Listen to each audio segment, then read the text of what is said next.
Ils ont gravi la montagne, en ne portant avec eux que des outils usés et l'espoir d'un nouveau départ. Mais ce que la terre a exigé d'eux en retour allait changer leurs âmes à tout jamais. Auriez-vous le courage et la force nécessaires pour abandonner le confort de la ville et bâtir une vie entière à partir de rien, dans un endroit où le vent glacial semble faire fuir même les plus vaillants? Ce voyage de dépassement de soi, de sueur et d'amour véritable s'est déroulé sur les pentes majestueuses et enneigées des Alpes françaises, près du petit village de Saint-Julien, dans le massif des Bauges, lors de l'implacable automne de l'année 1913. Avant de suivre chaque poutre érigée et chaque obstacle surmonté par ce couple extraordinaire, j'ai une demande très spéciale à vous faire. Laissez dans les commentaires le nom de votre ville et de votre région, car je lis tous vos messages, et j'adore savoir jusqu'à quel coin de la francophonie nos histoires voyagent. Et si vous faites partie de ces personnes qui sont touchées par les récits de lutte, où le travail honnête et l'affection sincère triomphent des plus grandes épreuves de la vie, mettez un pouce bleu à cette vidéo et abonnez-vous à la chaîne Contes d'antan pour ne manquer aucun de nos voyages dans le passé. L'odeur de poussière et de vieux tissus flottait dans l'air de la petite boutique de la rue principale de Saint-Julien, se mêlant à l'arôme amer du café froid oublié sur le comptoir en noyer massif. Céline Bernard, à 23 ans, passait le bout de ses doigts pâles sur le bois rayé, sentant la texture familière de cet endroit qu'elle avait appelé « maison » toute sa vie. La pluie fine de ce mois d'octobre battait contre les vitres embuées, créant un son constant et mélancolique qui s'accordait parfaitement avec l'oppression qu'elle ressentait dans sa poitrine. Son père, Théodore Bernard, s'en était allé il y a moins d'un mois, emporté par une fièvre soudaine, qui n'avait respecté ni les tisanes de l'apothicaire, ni les prières ferventes de sa fille. Mais Théodore n'avait pas seulement laissé des regrets et un vide irréparable dans la vie de la jeune femme. Il avait laissé des carnets entiers remplis d'une écriture nerveuse, détaillant des dettes immenses envers les fournisseurs de soie de Lyon et la banque locale. Le notaire du village, un homme aux moustaches épaisses et au regard impatient, s'était présenté le matin même. Il s'était raclé la gorge sèchement avant de prévenir que le délai de grâce était arrivé à son terme. D'une voix bureaucratique et sans aucune compassion, il avait expliqué que la boutique, la maison à l'arrière et même les rouleaux de lin et de coton seraient saisis par la banque dans exactement 3 jours. Céline avait pris une profonde inspiration, ravalant le nœud dans sa gorge, et avait demandé dans un murmure fragile s'il n'y avait aucune alternative, aucun arrangement possible pour qu'elle puisse au moins garder le toit qu'il avait vu naître. L'homme avait secoué la tête, ajusté ses lunettes sur son nez et répondu que la dette de 8000 francs était bien trop grande pour susciter la pitié d'un quelconque banquier. Tandis que Céline emballait les quelques vêtements que la banque l'autorisait à emporter, de l'autre côté du petit village, le son lourd et rythmé d'une hache fendant du bois résonnait dans la cour d'une modeste menuiserie. Auguste Morel, un homme de 25 ans, aux épaules larges et aux mains sculptées par le travail acharné, abattait la lame d'acier sur un tronc de châtaignier avec une précision redoutable. L'odeur douce et boisée de la sciure imprégnait ses vêtements en toile de chanvre, tandis que la sueur brillait sur son front malgré le vent froid qui descendait des cimes. Auguste était un homme au silence profond. Tout le village connaissait son habileté avec le bois, capable de réaliser des assemblages parfaits sans utiliser un seul clou en fer, mais peu connaissaient le son de son rire. Il vivait seul, depuis le départ de son propre père, le vieux Sébastien, un rêveur qui avait passé sa vie à économiser chaque sou de cuivre qu'il gagnait. Le rêve de Sébastien n'était pas le village, ce n'était pas la menuiserie. Son rêve était le plateau du Sapin Blanc, un lopin de terre brute, isolé et fier, situé dans les entrailles du massif, à près de 2000 mètres d'altitude. Sébastien avait acheté ces terres à la sueur de toute une vie, rêvant d'y construire une ferme prospère, loin de la cupidité des hommes de la ville. Mais le cœur du vieux charpentier avait lâché avant que la première pierre des fondations ne soit posée. Auguste arrêta sa hache en plein vol, essuya son visage avec le dos de sa main calleuse et regarda vers le sommet de la montagne, partiellement couvert par une brume dense et argentée. Il avait hérité de la terre, de l'acte notarié scellé à la cire et du rêve inachevé. Mais gravir la montagne seul, pour affronter l'hiver brutal qui s'annonçait, ne semblait pas seulement être un défi, mais presque une condamnation à l'échec. Le destin a des façons curieuses et souvent douloureuses de croiser les chemins de ceux qui sont sur le point de tomber. Ce même mardi après-midi, Céline marchait en direction de l'auberge de Madame Mercier, traînant une valise en cuir usé qui contenait tout ce qui lui restait au monde. Le vent glacial fouettait son visage et le poids de l'humiliation courbait ses épaules. Le village semblait avoir fermé ses portes à la fille du commerçant ruiné. Aucune famille aisée ne voulait l'engager comme gouvernante, et les parents éloignés avaient ignoré ses télégrammes de détresse. Ce fut exactement au coin de la rue de l'église paroissiale, près de l'atelier de menuiserie, que la poignée de la vieille valise céda enfin. Le cuir se rompit dans un claquement sec, dispersant quelques vêtements, un châle en laine tricoté par sa mère et 2 livres de poésie sur la terre humide de la rue. Céline tomba à genoux, sentant les larmes chaudes de désespoir déborder finalement, tachant son visage épuisé.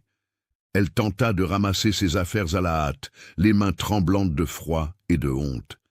C'est à cet instant qu'une ombre immense voila la lumière pâle du soleil d'automne. Auguste s'était arrêté sur le pas de sa porte. Il ne dit pas un mot au début. Il s'avança simplement d'un pas lourd vers elle, s'accroupit avec l'agilité de celui qui est habitué au travail manuel et commença à l'aider à rassembler ses biens. Le silence entre eux était dense, seulement brisé par le froissement des feuilles mortes balayées par le vent. Céline, toujours à genoux, regarda les mains de cet homme. C'étaient des mains marquées par d'anciennes cicatrices, aux jointures épaisses et aux ongles salis par la terre et la résine, mais qui tenaient son châle en laine avec une délicatesse absolue, comme s'il touchait une relique sacrée. Elle murmura un remerciement timide, s'essuyant le visage du revers de la main. Auguste leva ses yeux sombres et profonds, les fixant sur le visage fatigué de la jeune femme. Il connaissait son histoire. Tout le village commentait la tragédie de la famille Bernard. Il ficela la valise avec un morceau de corde de chanvre épaisse qu'il sortit de la poche de son tablier, s'assurant qu'elle ne s'ouvrirait plus, et se releva. De sa voix grave, légèrement enrouée par le manque d'usage, il lui demanda où elle allait avec ses bagages sous cette pluie. Céline détourna le regard vers le sol en terre battue, serrant ses bras autour d'elle pour chasser le froid, et répondit d'un filet de voix qu'elle allait tenter de louer une chambre à l'auberge, dans l'espoir de trouver du travail en cuisine pour payer son séjour. Auguste resta silencieux pendant une longue minute. Il regarda la montagne au loin, puis posa son regard sur la jeune femme fragile, qui abritait pourtant une lueur d'obstination irréductible dans ses yeux en amande. Le charpentier prit une grande inspiration, comme s'il se préparait à soulever un tronc très lourd, et lui dit que l'auberge était pleine de marchands ambulants descendant du nord et qu'elle ne trouverait aucune paix dans cet endroit rempli d'hommes rudes. Céline sentit le désespoir serrer de nouveau sa gorge, lui demandant d'un ton suppliant ce qu'il suggérait qu'elle fasse, puisqu'elle n'avait plus ni toit ni famille.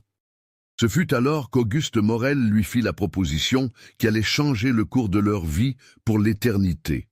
Il croisa ses bras larges sur sa poitrine et, pesant chaque mot avec soin pour ne pas l'offenser, expliqua qu'il possédait une terre sur le plateau du Sapin Blanc. Il raconta qu'il devait gravir la montagne dans 2 jours pour commencer à construire une maison et défricher le pâturage avant que les gelées de décembre ne figent le sol. Auguste dit avec une honnêteté brutale qu'un homme seul dans les montagnes ne faisait que la moitié du travail, et qu'il avait besoin de quelqu'un pour s'occuper du campement, de la nourriture, et qui aurait le courage d'affronter l'isolement pendant qu'il érigerait les murs. Il déglutit et ajouta, les oreilles légèrement rougies par la timidité, que si elle acceptait de monter la montagne avec lui et de travailler à la construction de ce foyer, la terre et la maison leur appartiendraient à parts égales. Il promit, en la regardant au fond des yeux avec une gravité inébranlable, qu'il ne lui manquerait jamais de respect, et qu'ils seraient comme des associés dans une entreprise de survie. Céline écarquilla les yeux, le cœur battant à tout rompre contre ses côtes. Cette proposition était d'une folie totale. Gravir la montagne sauvage avec un homme qu'elle connaissait à peine, affronter les bêtes sauvages, le froid mordant et le travail épuisant, abandonnant définitivement tout vestige de confort civilisé. Mais, en regardant l'expression solide et digne d'Auguste, et en se rappelant l'alternative humiliante qui l'attendait au village, le choix devint limpide.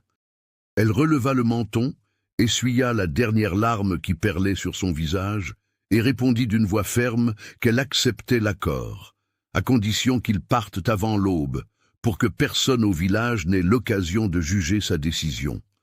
Le voyage vers les sommets commença sous le manteau sombre d'une aube glaciale, un jeudi. Le silence du monde n'était troublé que par le doux hennissement de la mule alezane qu'Auguste avait louée pour transporter les outils, les sacs de farine, les lentilles, le saindoux et leurs maigres affaires. L'air des Alpes avait une qualité différente. C'était un air rare, tranchant, avec une odeur intense de pommes de pin tombées, de terre mouillée et de mousse verte. Céline marchait à côté de la mule, vêtue d'un épais manteau de laine que son père lui avait laissé, sentant ses jambes brûler d'effort à chaque pas sur la pente abrupte. Le chemin n'était pas une route, mais un sentier sinueux et étroit, englouti par des fougères aigles et des arbres centenaires dont les cimes bloquaient la lumière du soleil. Auguste marchait devant, ouvrant la voie avec une lourde machette, coupant les ronces et les branches épineuses qui s'obstinaient à fermer le passage. Il ne se plaignait pas du poids de son propre sac à dos, ni de l'humidité qui trempait ses bottes en cuir.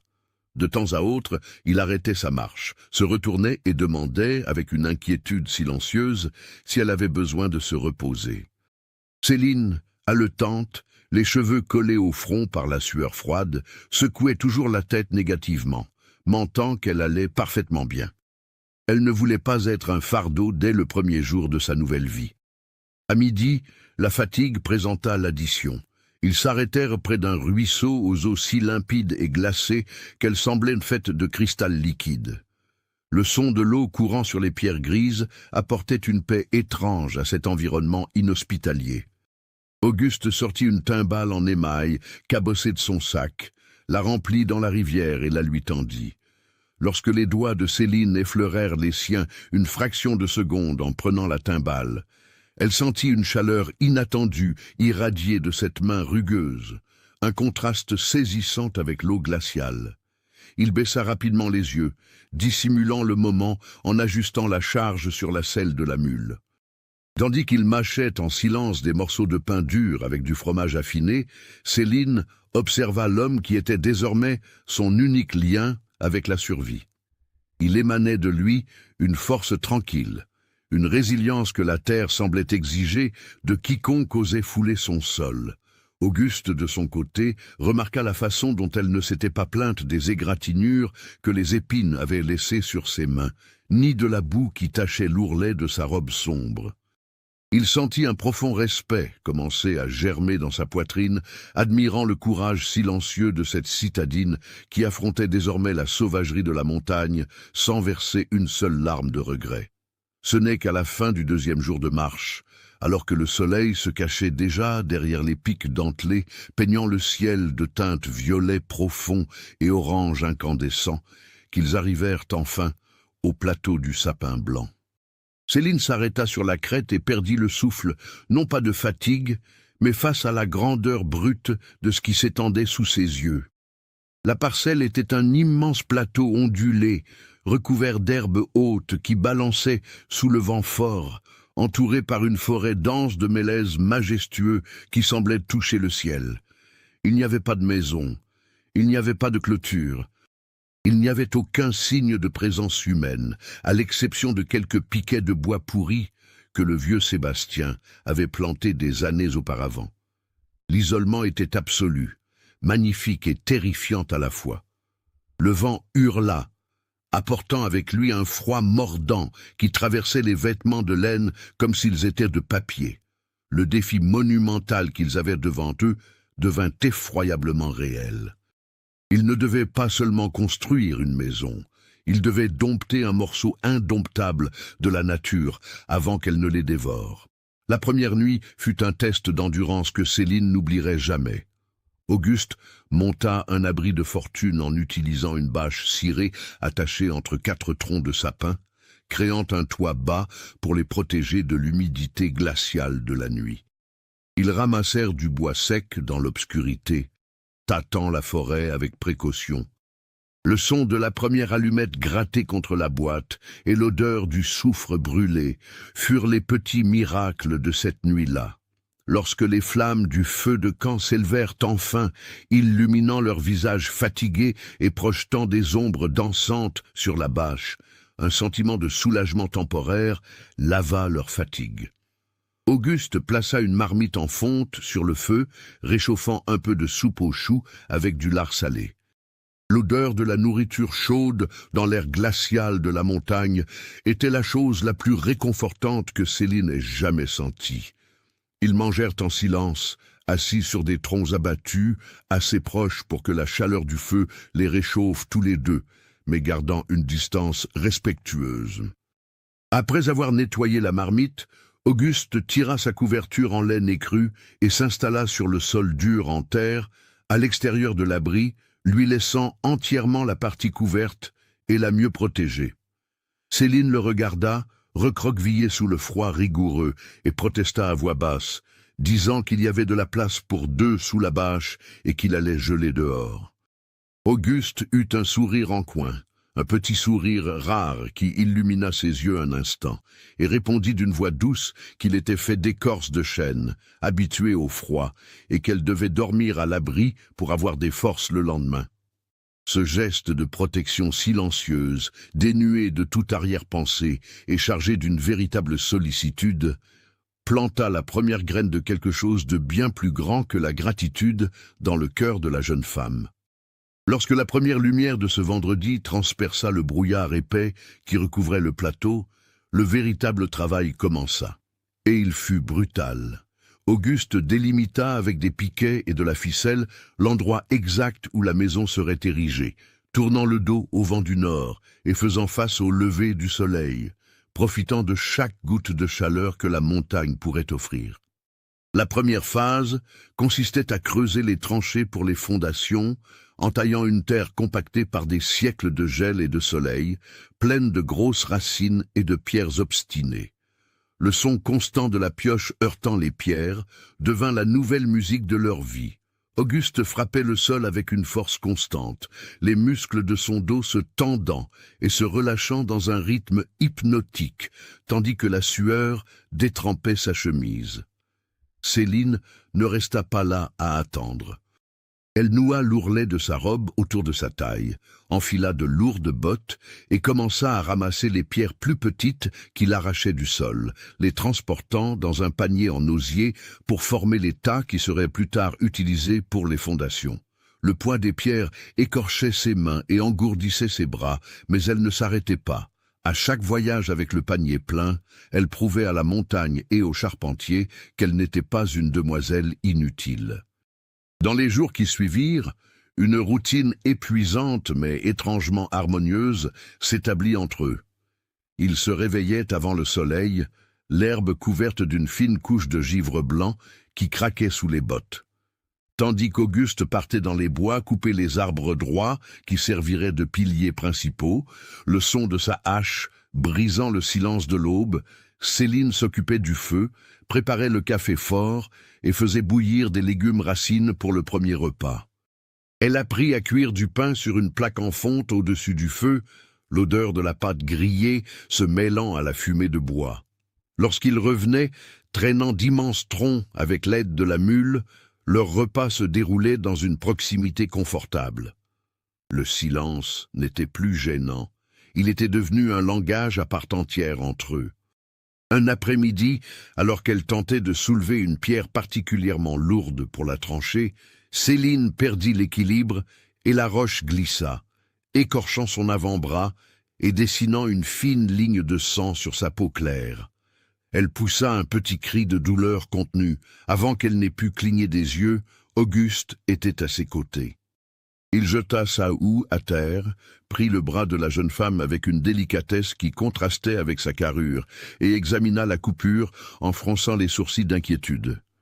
Il sortit un mouchoir propre de la poche intérieure de son gilet, alla jusqu'au ruisseau voisin pour l'humidifier dans l'eau froide et revint nettoyer sa blessure avec la douceur de celui qui nettoie une porcelaine rare.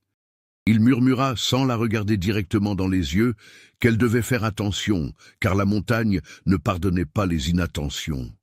Céline observa son visage si proche du sien, sentant le souffle chaud de l'homme contre la brise froide. Le contact ferme et précautionneux de ses doigts calleux envoya un frisson inattendu le long de sa colonne vertébrale, un tremblement qui n'avait rien à voir avec le climat montagnard. Elle murmura qu'elle allait bien, le remerciant pour ses soins d'une voix légèrement tremblante, tandis qu'une rougeur têtue montait à ses joues.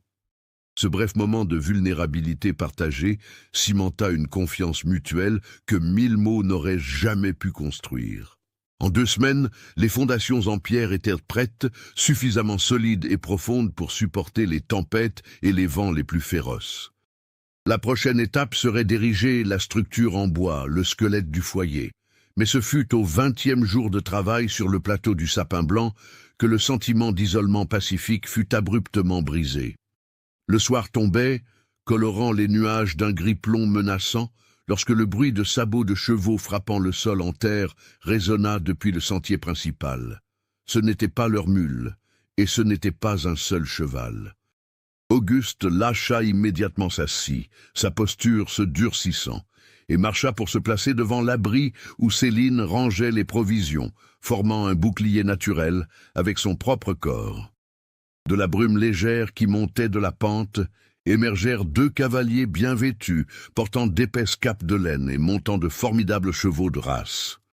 L'homme qui ouvrait la marche, aux cheveux grisonnants bien coupés et à la prestance hautaine de ceux qui ont l'habitude de commander au monde, tira sur les rênes de son cheval noir, s'arrêtant à quelques mètres des fondations fraîchement construites. Une odeur de tabac cher et de cuir mouillé envahit l'air, une odeur qui appartenait au riche salon de la ville et non à cette terre vierge. L'homme regarda autour de lui, évaluant le dur labeur du couple avec des yeux plissés et analytiques, avant de fixer son regard froid sur Auguste. D'une voix polie, mais qui portait le ton inimitable d'un ordre déguisé en cordialité, il se présenta sous le nom de Gaston de Fontenay, propriétaire de tous les pâturages qui bordaient la partie basse du massif. Gaston sourit, un sourire qui n'atteignait pas ses yeux, et dit à Auguste qu'il admirait le courage d'un jeune homme qui monte à la montagne, avec une femme pour tenter sa chance, mais que le Sapin Blanc était une terre bien trop dure pour des rêveurs sans argent. Le riche bourgeois ne s'embarrassa pas de détour. Il ajusta ses gants d'équitation et déclara, avec la confiance absolue de celui qui n'entend jamais le mot « non », que ce lopin abritait une source d'eau vitale pour son bétail pendant la saison sèche. Gaston sortit une épaisse enveloppe en papier de l'intérieur de son manteau et expliqua qu'elle contenait une somme d'argent suffisante pour qu'Auguste puisse acheter une nouvelle menuiserie dans la capitale régionale et pour que la jeune fille puisse refaire sa vie confortablement, loin de la boue et de la souffrance. Il les avertit d'un ton effroyablement calme qu'il ferait bien de prendre l'argent, de redescendre de la montagne avant que la neige du grand hiver ne recouvre les sentiers, et de laisser la terre entre les mains de ceux qui avaient réellement le pouvoir de la dominer. Auguste serra les poings avec tant de force que les jointures de ses doigts blanchirent, les muscles de sa mâchoire saillant sous la tension, tandis que le vent cinglant sembla soudain apporter avec lui non seulement le froid de la nature, mais le poids d'une menace qui mettrait à l'épreuve chaque pierre de ses fondations et la survie même du sentiment qui commençait à naître entre lui et Céline. Le paradis rustique qu'il construisait avec tant de sueur et d'espoir avait été découvert, et la véritable bataille pour ce foyer ne faisait que commencer. L'écho des sabots des chevaux de Gaston de Fontenay semblait encore vibrer sur les pierres éparses du plateau glacé, bien après que la brume épaisse eut englouti la silhouette du riche propriétaire arrogant et de son contremaître silencieux. Le vent hurlait furieusement à travers les branches nues des sapins et des immenses mélèzes, charriant avec lui un froid qui cisaillait la peau et figeait jusqu'aux pensées les plus courageuses. Auguste Morel resta immobile un long moment, comme si ses pieds étaient coulés dans le béton de la terre sombre qu'il avait lui-même creusée avec tant de sueur et d'espoir. L'odeur sucrée de tabac cher et de cuir mouillé qui émanait des visiteurs indésirables flottait encore dans l'air, contrastant violemment avec l'odeur rustique de la sciure fraîche, de la sueur accumulée et de la terre mouillée qui imprégnait les vêtements de toile du charpentier. Céline Bernard, toujours postée à quelques pas derrière le corps large et protecteur d'Auguste, sentit son propre cœur battre la chamade contre ses côtes comme un oiseau prisonnier d'une cage trop étroite. Elle connaissait ce ton de voix poli et menaçant. C'était exactement le même ton courtois, bureaucratique et implacable du notaire qui avait saisi la boutique de son défunt père à Saint-Julien et l'avait jetée dans la rue de l'Amertume sans une once de compassion. Cet homme riche ne faisait pas une véritable offre commerciale. Il émettait un ordre masqué par de la générosité, un avis d'expulsion déguisé en conseil amical. Auguste bougea enfin, ses larges épaules s'affaissant lourdement alors qu'il relâchait l'air qu'il retenait dans ses poumons. Il tourna lentement le visage vers elle, l'expression durcie par la colère contenue, mais ses yeux sombres s'adoucirent subtilement en rencontrant le regard effrayé de la jeune femme.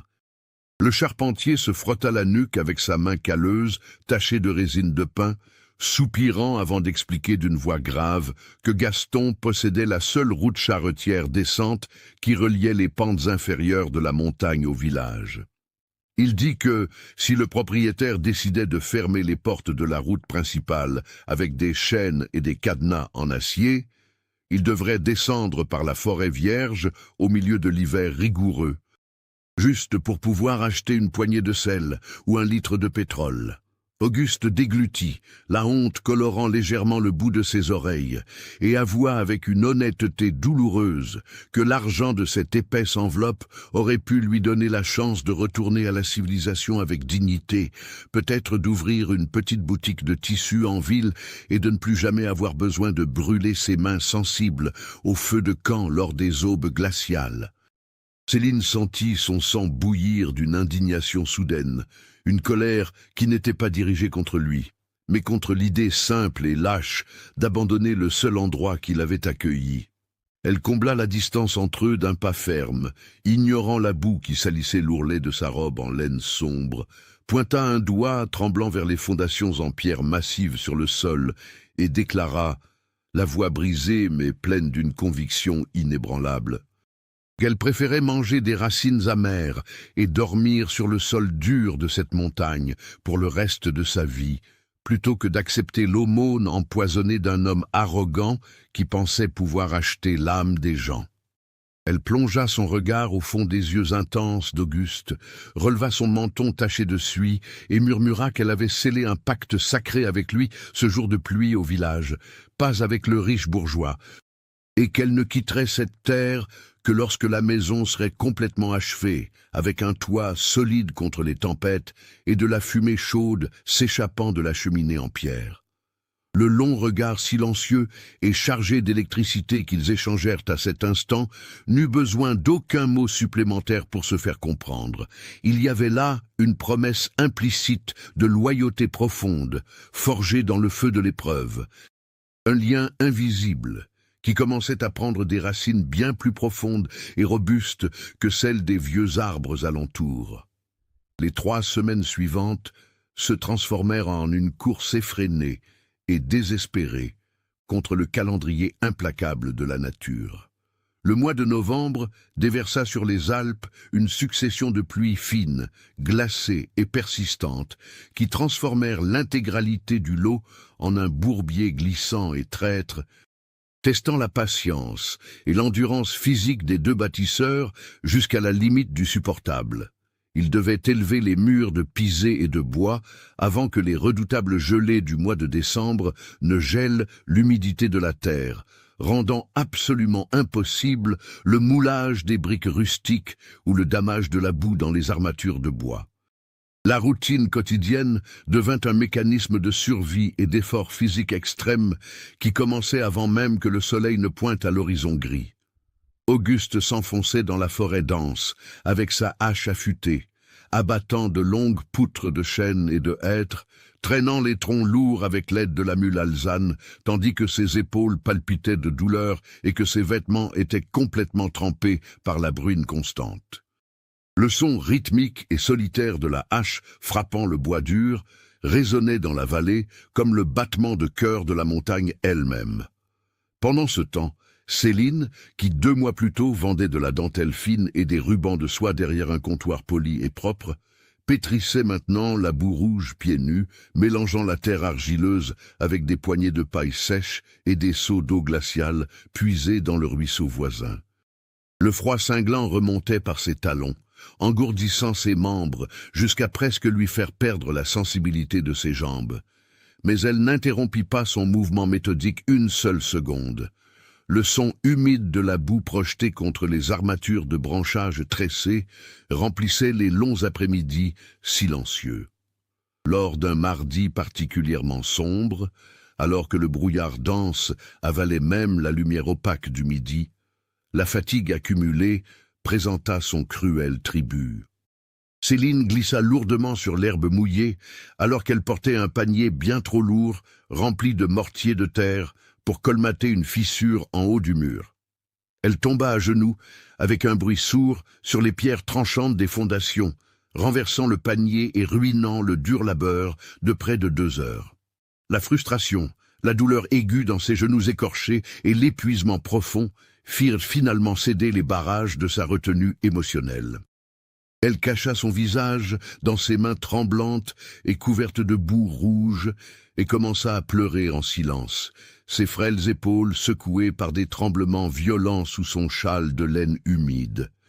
Auguste était perché en haut d'un échafaudage précaire en bois, ajustant une ferme du toit, lorsqu'il entendit le bruit de la chute étouffée par la pluie. Il descendit les marches de bois brutes avec l'agilité désespérée d'un chat sauvage, courut vers elle en oubliant tous ses outils en haut et s'agenouilla dans l'épaisse gadoue sans se soucier de salir son propre pantalon en toile rude.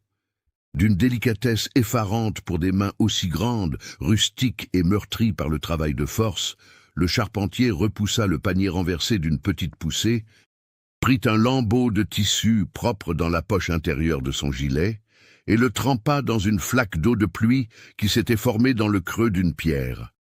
Il releva le visage de Céline par le menton, du bout de ses doigts râpeux, et commença à essuyer la boue de ses joues avec des mouvements extrêmement lents et précis, comme s'il craignait de briser une porcelaine inestimable. Auguste ne lui dit pas d'arrêter de pleurer. Il ne prononça pas de phrases creuses, affirmant que tout s'arrangerait facilement, et il n'exigea pas qu'elle soit forte tout le temps.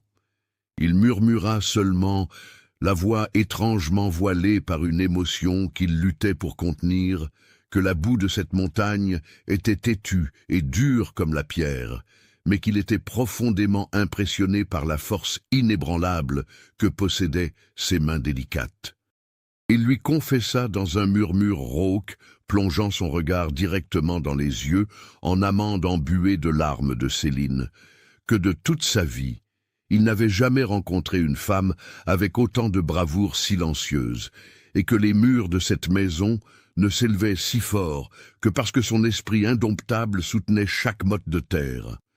La chaleur de son souffle formait de petits nuages blancs de vapeur dans l'air glacial de la montagne, effleurant doucement le visage de la jeune femme à chaque mot prononcé. Céline sentit ses larmes se tarir presque instantanément dans sa gorge, remplacées par une chaleur soudaine et réconfortante qui monta le long de son cou, teintant son visage d'un rouge vif sous les restes de saleté. Elle prit une grande inspiration, fermant les yeux une seconde pour s'imprégner de l'odeur incomparable de pain frais, de pluie et de sueur propre qui émanait de l'homme si proche d'elle, et murmura un merci fragile d'une voix brisée. Auguste soutint ce regard intense une fraction de seconde de plus que ce que la simple courtoisie aurait exigé, ses yeux sombres descendant presque imperceptiblement vers ses lèvres tremblantes avant de remonter vers ses yeux brillants et humides. Il se racla la gorge d'un petit toussotement nerveux, se leva rapidement comme si le sol brûlait ses genoux, tendit sa main ferme et la tira de la boue d'une secousse douce et extrêmement précautionneuse. Ce bref instant de vulnérabilité brute et de protection mutuelle modifia silencieusement la dynamique entre eux. La distance respectueuse des premiers jours avait commencé à s'effondrer, laissant place à un flirt timide, voilé derrière des gestes d'attention constante, qui réchauffait l'âme de tous deux dans la solitude glacée des sommets. La nécessité d'approvisionnement de base imposa une brève pause dans le rythme effréné de la construction. La farine s'épuisait, le sel avait formé des blocs à cause de l'humidité, et ils avaient besoin de graines pour commencer un potager avant que le sol ne devienne trop dur. Auguste suggéra qu'ils descendent quelques lieues jusqu'à mi-pente de la montagne, où vivait Madame Léonie Tardieu, une veuve de 56 ans, connue dans la région pour sa sagesse concernant les hautes terres et pour cultiver le meilleur sarrasin du canton. La descente se fit un mercredi matin, le soleil perçant enfin le brouillard et illuminant les feuilles de fougère d'un vert éclatant et porteur d'espoir. Le chemin jusqu'à la ferme de Madame Léonie était étroit, longeant des gorges de pierres grises où l'eau cristalline dévalait en cascades furieuses. Lorsqu'ils atteignirent la clairière, ils furent accueillis par l'odeur céleste de pain de seigle cuisant au four et de café fort filtré, dans une chaussette en tissu. La maison de Madame Léonie était petite, blanchie à la chaux, avec des volets bleus écaillés, entourée de vieux rosiers qui s'obstinaient à fleurir, malgré le froid rugueux. La femme, aux cheveux grisonnants attachés en un chignon strict et à la peau burinée par des décennies de soleil et de vent, les accueillit sur la galerie avec un large sourire qui plissa les coins de ses yeux sombres et observateurs. Elle leur ordonna de s'asseoir sur les bancs de bois de la cuisine d'été, servit le café fumant dans des tasses en terre cuite et coupa de généreuses tranches du pain encore tiède. Tandis qu'ils mangeaient dans un silence reconnaissant, Madame Léonie regardait de Céline à Auguste avec une perspicacité muette, remarquant les brefs regards qu'ils s'échangeaient et la façon dont le charpentier réajustait le châle sur les épaules de la jeune fille sans qu'elle n'ait besoin de le demander. La veuve soupira, s'essuya les mains sur son tablier à fleurs et commença à raconter le passé de ces montagnes, révélant des détails que le village en contrebas préférait oublier. Elle expliqua d'une voix ferme et cadencée que Gaston de Fontenay ne s'était pas enrichi par la sueur de son propre travail, mais en rachetant les billets à ordre de petits paysans lors d'époques de famine ou de sécheresse sévère et en saisissant leurs terres lorsqu'ils ne pouvaient pas payer les intérêts usuraires. Madame Léonie but une gorgée de son café et les mit en garde, en fixant sérieusement Auguste, que l'homme à l'enveloppe n'abandonnait pas facilement une source d'eau potable, et que son apparente courtoisie n'était que le gant de velours cachant une main de fer impitoyable. Elle conseilla au jeune couple de terminer le toit le plus vite possible et de bien verrouiller les barrières invisibles de leur terre, car lorsque la faim du bétail de Gaston se ferait sentir à la fin de l'hiver, les lois de papier ne vaudraient pas grand-chose en haut de la montagne isolée. Avant leur départ, la bonne veuve remplit les sacoches de la mule d'épis de maïs ancien, de graines de courge résistantes au froid, de haricots secs et de quelques morceaux de viande salée, refusant l'argent qu'Auguste essaya de lui imposer. Elle adressa simplement un clin d'œil à Céline, sourit et dit que son paiement serait de voir la fumée de leur cheminée monter droite vers le ciel dans les matins de février, prouvant que l'amour et l'obstination pouvaient encore triompher de la cupidité des hommes de la vallée. Si vous avez le cœur serré en espérant que Céline et Auguste parviennent à terminer la construction du foyer de leurs rêves dans les montagnes et à vaincre la méchanceté des puissants, Laissez dès maintenant un commentaire avec des mots d'encouragement pour notre couple et n'oubliez pas de vous abonner à la chaîne Contes d'antan pour continuer à suivre ces histoires émouvantes de dépassement de soi et de romance. Le mois de décembre avança, apportant avec lui les premières gelées blanches qui recouvraient le plateau tel un tapis de verre brisé dans les aubes silencieuses. Le travail avait aiguisé leurs sens et modelé leur corps à la beauté brutale de la nature.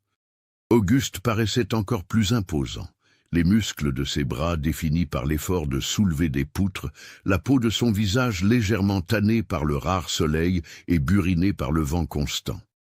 Céline, quant à elle, avait perdu la pâleur fragile de la fille de la ville, gagnant une posture droite et fière, ses cheveux sombres, fermement tressés pour ne pas gêner le travail, et un éclat de vitalité incandescente dans les yeux que l'épuisement ne parvenait pas à éteindre. Les nuits devinrent leur unique refuge de repos, vécu à l'intérieur de la pièce principale, dont les 4 murs étaient déjà dressés, éclairés par le petit feu qu'ils maintenaient allumé au centre du sol en terre battue pour accélérer le séchage des murs de boue. L'environnement isolé du reste du monde créait une bulle d'intimité croissante et réconfortante. Lors de l'une de ces nuits glaciales, alors que le vent frappait furieusement contre les épaisses portes en chêne massif qui avaient été installées la veille, Auguste s'assit près du feu avec un morceau de bois dur entre les mains et un canif bien aiguisé. Il travaillait en silence, les copeaux tombant sur le sol, tandis que la forme d'une cuillère en bois, parfaitement lisse et ornée de petites feuilles à la base du manche, commençait à émerger sous ses doigts agiles.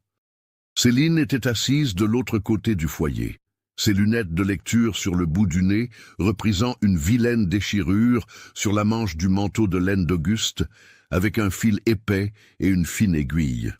Le bruit du vent à l'extérieur rendait le silence à l'intérieur encore plus sacré.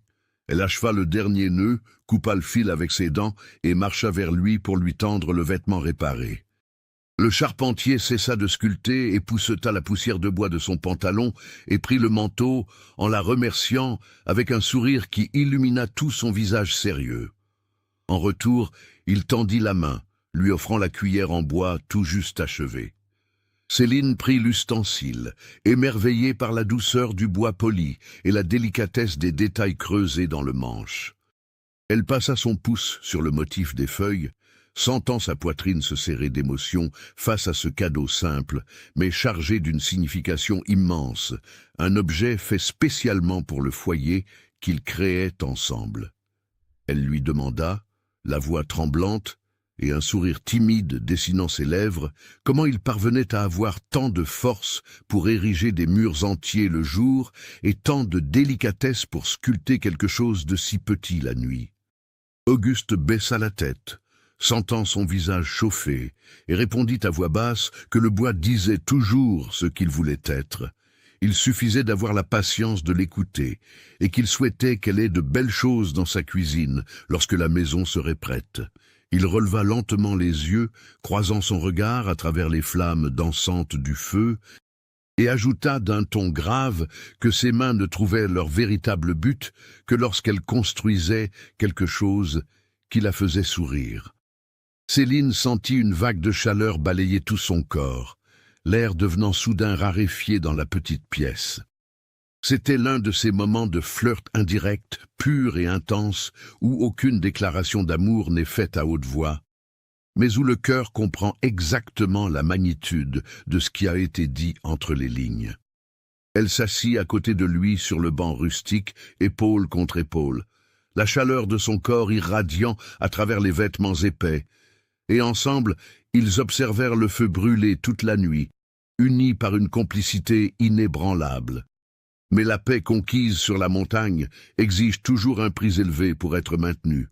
Au cours de la première semaine de janvier, un front froid venu du nord engloutit le massif avec une férocité démoniaque.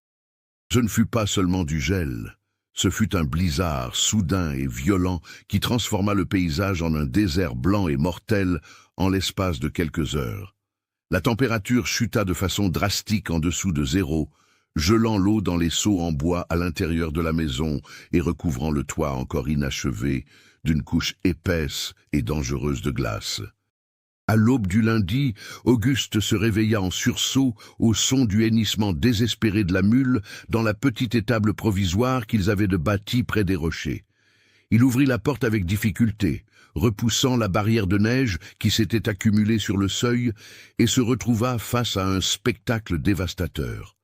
Le toit en bâche de l'abri de la mule s'était déchiré sous le poids de la glace, laissant l'animal exposé au vent mortel. Sans réfléchir à deux fois, Céline jeta le lourd châle sur ses épaules et courut derrière lui en s'enfonçant dans la neige molle jusqu'aux genoux. Le vent hurlait dans leurs oreilles, cisaillant la peau de leur visage comme de minuscules lames de verre. Ils travaillèrent côte à côte dans la tempête de neige, criant pour s'entendre par-dessus le rugissement du vent, tirant la mule terrorisée hors de l'abri détruit et forçant l'animal têtu à entrer dans la pièce en pierre inachevée qui servirait de cellier dans la maison principale.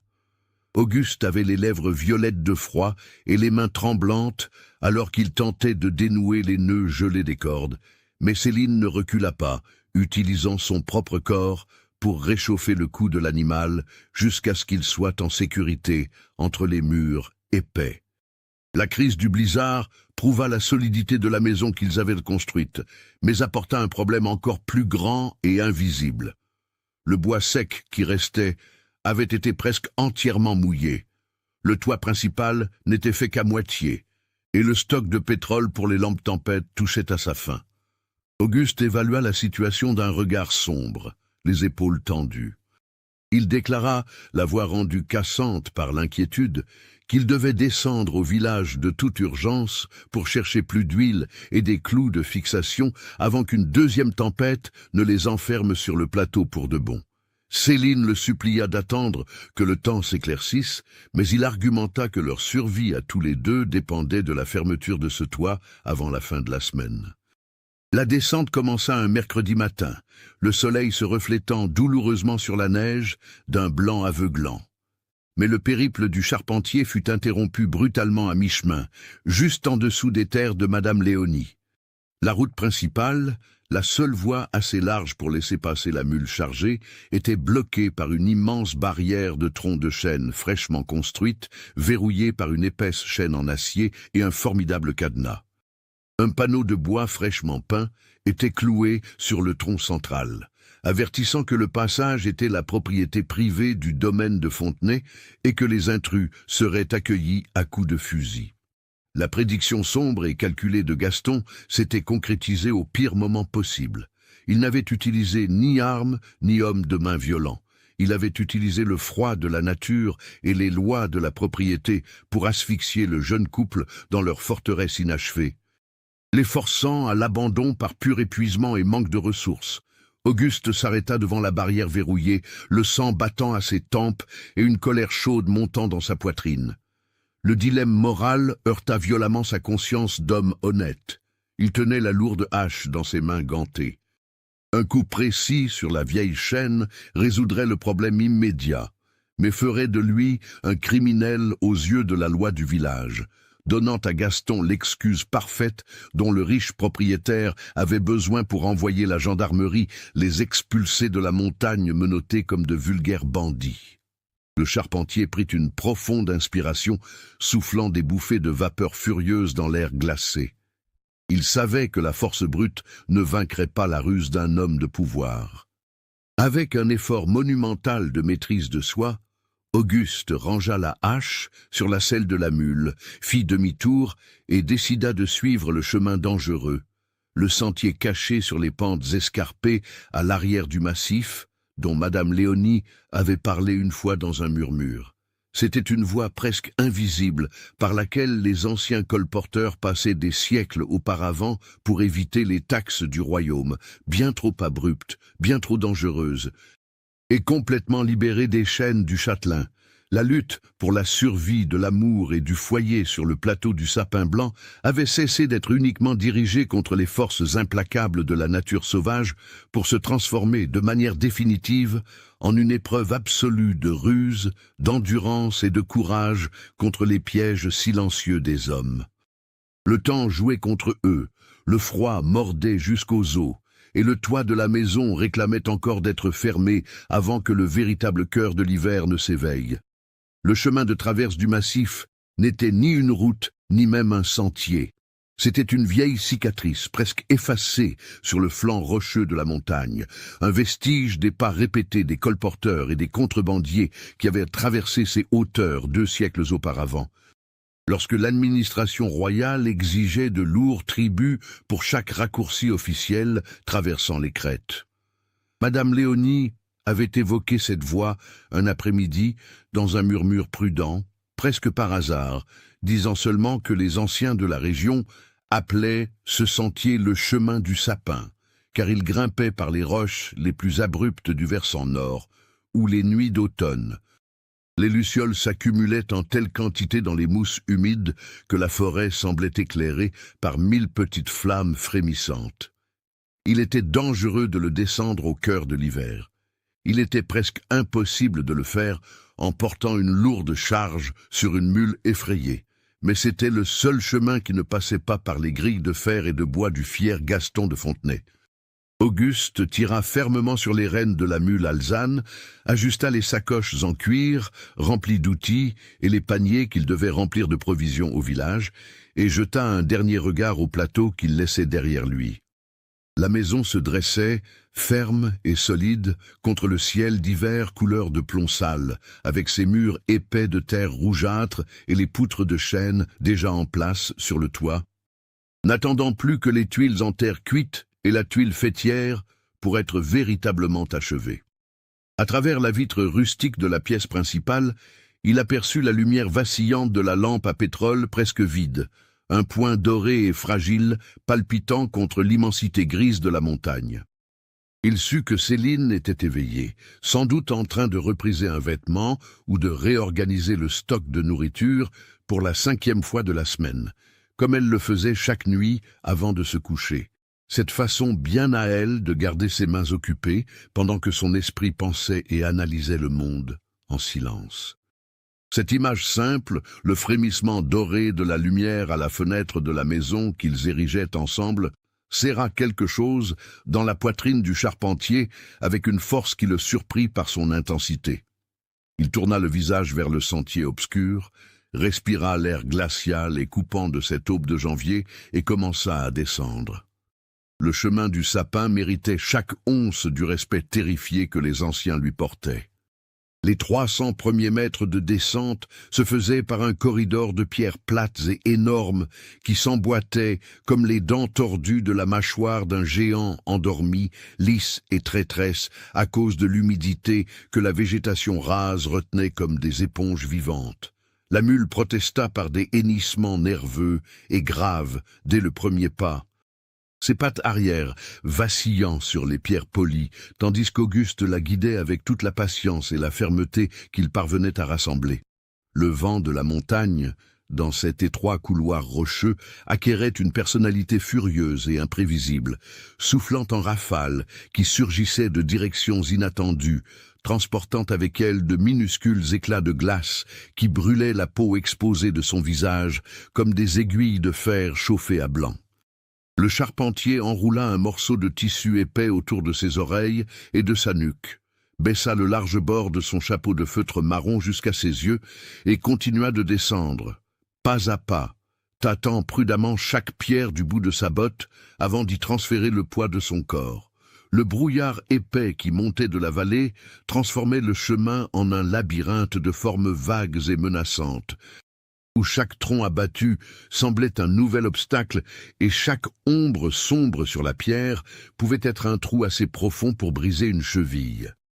En 2 points critiques de la descente, le sentier disparaissait presque totalement, avalé par des décennies de croissance luxuriante, de fougères aigles et de lianes épineuses qui avaient envahi les espaces entre les rochers comme des conquérants victorieux. Auguste se fraya un chemin à la machette, les coups secs et précis résonnant dans le brouillard, tandis que la mule attendait immobile, quelques mètres plus loin, avec la patience souveraine des bêtes de somme habituées à l'adversité. Dans l'un de ces tronçons bloqués, en nettoyant un enchevêtrement dense de ronces aux épines de la taille de pointe de couteau, le charpentier découvrit, à moitié cachée derrière la végétation, une pierre marquée de profondes entailles. 2 traits croisés et un cercle, la marque incomparable des anciens colporteurs de l'Empire, indiquant que ce chemin était officiel, enregistré et reconnu par l'administration royale. Auguste passa ses doigts sur les sillons remplis de mousse, avec un frisson dans la nuque qui ne venait pas seulement du froid.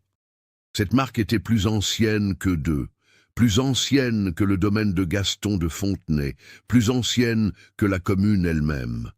Et de telles marques avaient force de loi dans les archives de la mairie que le propriétaire terrien chérissait tant. Le charpentier ne savait pas encore exactement ce que cela signifiait en termes légaux, mais l'intuition lente et solide qui avait été façonnée par des années de travail honnête lui disait qu'il y avait là un argument bien plus puissant que n'importe quelle confrontation physique. Il garda cette information dans les recoins calmes de son esprit, de la même manière qu'il mémorisait les dimensions d'une pièce de bois dont il n'avait pas encore décidé de l'emplacement, et continua de descendre le sentier, avec des yeux désormais plus alertes aux autres signes le long de la voie. Et il en trouva 2 autres, une rangée de pierres taillées, alignées au bord d'un ravin, délimitant avec précision la lisière d'un chemin qui avait autrefois été assez large pour laisser passer 2 charrettes de front, et plus loin, gravé sur une pierre de granit couleur gros sel, une croix avec une date inscrite en dessous, 1842. 71 ans plus tôt, quelqu'un était passé par là avec une cargaison suffisamment précieuse pour baliser le chemin pour ceux qui viendraient après. Ce chemin avait une histoire, il avait des témoins de pierre, et il était probablement consigné dans les archives municipales de la ville la plus proche. La descente complète jusqu'au premier champ de blé noir au pied de la montagne demanda 4 heures d'efforts exténuants. Lorsqu'Auguste posa enfin le pied sur un terrain plat, ses genoux palpitaient d'une douleur sourde et tenace, et ses épaules brûlaient de l'effort d'avoir maintenu la mule en ligne droite dans les passages les plus raides. Mais il y eut un immense soulagement à sentir un sol ferme et sans inclinaison sous ses bottes.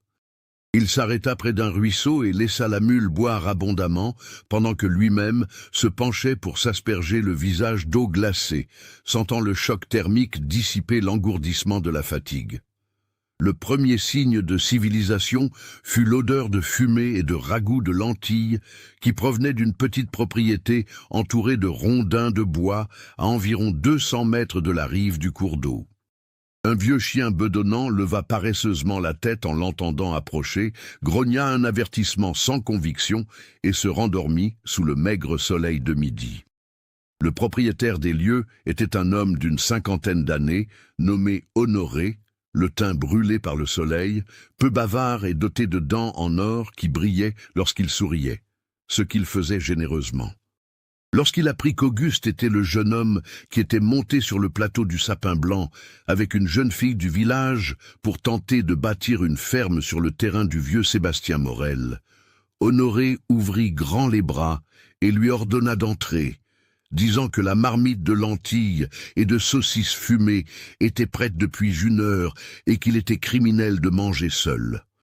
Assis autour de la table rustique en planche de noyer, avec une assiette de nourriture chaude devant lui pour la première fois depuis des jours, Auguste raconta l'histoire de la barrière cadenassée de Gaston de Fontenay, le cadenas en acier et le panneau de menace. Honoré acquiesça lentement, son sourire d'or s'effaçant de son visage, remplacé par une expression d'irritation ancienne et accumulée. L'homme frotta ses mains calleuses sur son pantalon usé et confirma que Gaston avait fermé cette route sans l'autorisation de personne, construisant cette porte en urgence, justement lorsqu'il avait appris qu'un nouvel habitant s'installait au Sapin Blanc, par peur que la source principale ne lui soit disputée pendant les chaleurs de l'été. Honoré se leva, alla jusqu'à un coffre en bois dans le coin de la pièce et revint avec un vieux cahier à couverture noire dont les pages étaient jaunies par le temps. Il l'ouvrit aux pages centrales et pointa du doigt une liste de noms et de dates manuscrites à l'encre marron passée, expliquant que c'était le registre informel que son propre grand-père avait commencé pour recenser les chemins et sentiers de la région, avec les dates de passage des colporteurs et les noms des propriétés qui bordaient chaque itinéraire.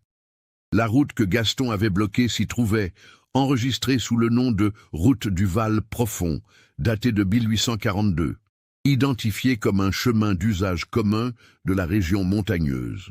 Honoré déclara, avec un sérieux qui jurait avec son caractère affable, qu'il avait tenté d'apporter cette affaire au notaire une fois, mais que Gaston avait des amitiés à la mairie et que le sujet s'était tout simplement évaporé sans laisser de traces. Il regarda Auguste avec des yeux plissés et ajouta que le jeune charpentier devait également savoir que le chemin du sapin qu'il venait de descendre était une route royale, inscrite dans les archives de la mairie de Saint-Julien depuis l'époque des mines, et qu'aucun propriétaire privé ne pouvait la bloquer selon la loi, peu importe qui étaient ses amis au bureau local. Cette information atterrit dans la poitrine d'Auguste avec le poids d'un tronc de chêne abattu d'une hauteur de 15 mètres. Au village, le charpentier fit ses achats avec urgence mais sans précipitation. Suffisamment de pétrole pour 3 semaines d'éclairage et de chauffage. Du gros sel, des haricots secs, de la farine, du saindoux en boîte, de la viande salée de bonne qualité. De longs clous en fer pour les tuiles, du mortier de chaux pour sceller les fissures du toit, et un rouleau de corde de chanvre tressé dont il avait désespérément besoin pour renforcer la structure de l'étable. Dans le bureau du clerc de notaire remplaçant, un jeune homme maigre à lunettes rondes nommé Benoît, qui tenait l'étude en l'absence du titulaire, Auguste posa des questions sur les registres des chemins et routes royales de la région alpine. Benoît ajusta ses lunettes, haussa un sourcil et quitta la pièce, revenant quelques minutes plus tard, en portant avec grand soin un rouleau de parchemin jauni. Il s'agissait du plan des passages et servitudes de la commune, daté de 1863, portant le sceau usé du gouvernement impérial. Elle était là, dessinée à l'encre de Chine, en une ligne pointillée qui montait exactement sur le flanc nord du massif, la route du Val Profond, classée comme servitude publique permanente, ce qui signifiait, en termes juridiques précis, qu'aucun propriétaire privé ne pouvait la bloquer sous peine d'interdiction judiciaire et de lourdes amendes. Benoît en fit une copie sur du papier propre, la signa, l'estampilla du sceau de l'étude et la remit à Auguste avec un regard complice par-dessus ses lunettes rondes. Il ne fit rien payer, disant seulement qu'il avait grandi en écoutant les histoires du vieux Sébastien Morel, un homme honnête qui méritait de voir son fils protégé par des documents officiels. L'ascension de retour vers le plateau du Sapin Blanc avec la mule chargée fut l'expérience la plus exténuante de la vie d'Auguste Morel. La neige avait partiellement fondu en surface pendant la journée, transformant les pierres du sentier en un mélange perfide de glace transparente et de boue sombre. Tous les 3 pas, la mule glissait et devait être corrigée avec une patience de fer. Auguste portait sur ses épaules un sac en cuir contenant les clous et la chaux et tenait dans sa main droite la machette pour dégager les passages que le dégel avait transformés en petites cascades improvisées sur les pierres du chemin. Les muscles de ses cuisses brûlaient d'une manière qu'il n'avait pas ressentie, pas même lors des premiers jours d'excavation des fondations. Le vent s'était calmé, mais la température avait de nouveau chuté avec le coucher du soleil, et son souffle sortait en lourd panache blanc alors qu'il gravissait centimètre par centimètre la pente verticale. Il ne songea pas à abandonner une seule fois.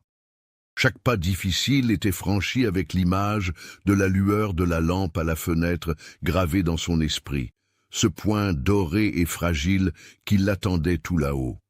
Céline avait passé les heures de l'absence d'Auguste dans une veille tendue et productive. Elle savait que rester inactive à attendre serait une façon de laisser la peur grandir sans résistance. Alors, elle s'était assignée des tâches avec la détermination méthodique qu'elle avait développée durant ces mois de dur labeur. Elle réorganisa entièrement le stock de nourriture restant, faisant des calculs précis au dos d'un papier d'emballage pour déterminer combien de jours de rationnement minimal chaque sac et chaque boîte pourraient les soutenir tous les deux. Elle fit le tour de la maison, inspectant les murs et marquant avec un morceau de charbon les fissures qui nécessitaient de la boue fraîche. Elle répara le manche desserré d'une houe. Elle se prépara une infusion de mélisse et de thym qu'elle but par petites gorgées chaudes, drapées dans la couverture la plus épaisse qu'il possédait. Et lorsque la nuit tomba pour de bon et que le froid extérieur frappa contre les portes de chêne, comme un visiteur insistant et mal élevé, elle prit la cuillère en bois, sculptée par Auguste, passa son pouce sur les feuilles délicatement entaillées dans le manche, et s'assit près du feu qu'elle alimentait avec parcimonie pour faire durer le bois restant. Il y avait des moments durant ces heures où elle s'autorisait à regarder au fond d'elle-même avec l'honnêteté que l'isolement de la montagne enseignait. Elle repensa à sa vie au village, à la boutique de tissus qui n'existait plus, au lit en fer avec un matelas de paille dans l'arrière-boutique qu'elle appelait sa chambre. Elle pensa au nombre de matins où elle s'était réveillée avec le sentiment que le monde était trop étriqué pour contenir ses rêves vagues et indéfinis. Et elle pensa à Auguste, à la façon dont il s'était agenouillé dans la boue pour nettoyer son visage sans demander la permission ni s'excuser, avec cette délicatesse absurde que ses mains rudes cachaient jusqu'au moment où elles étaient nécessaires. À la façon dont il regardait le bois avant de le couper, conversant silencieusement avec la matière, écoutant ce que l'arbre avait été avant de décider de ce qu'il pourrait devenir. À la façon dont, cette nuit-là autour du feu, il avait posé sa main sur son épaule, avec une douceur qui ressemblait à une demande de pardon pour une faute qu'il n'avait jamais commise. Elle n'avait pas encore de nom pour ce qu'elle ressentait. Mais elle savait que le poids de cette émotion était réel, plus lourd et plus chaud que n'importe quelle couverture de laine.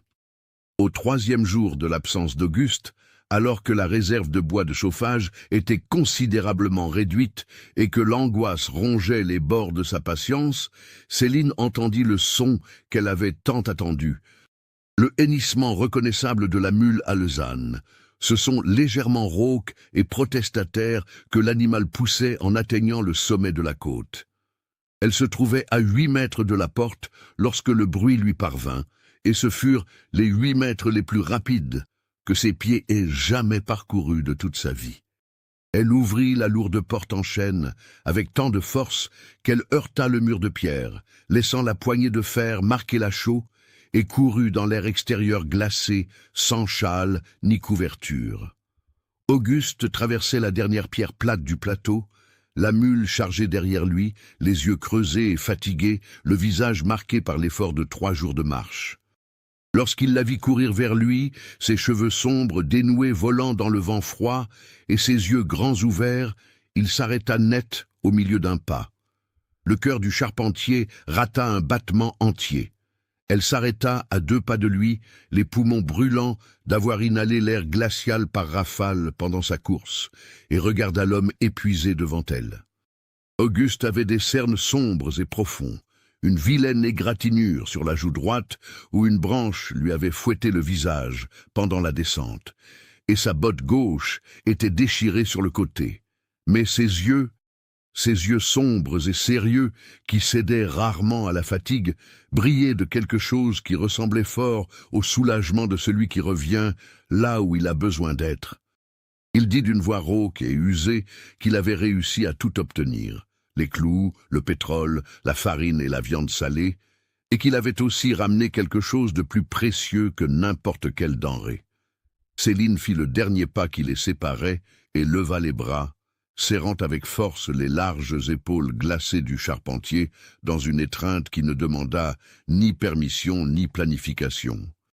Auguste se figea une fraction de seconde, comme quelqu'un qui ne sait pas trop quoi faire d'une chose précieuse qui apparaît par surprise.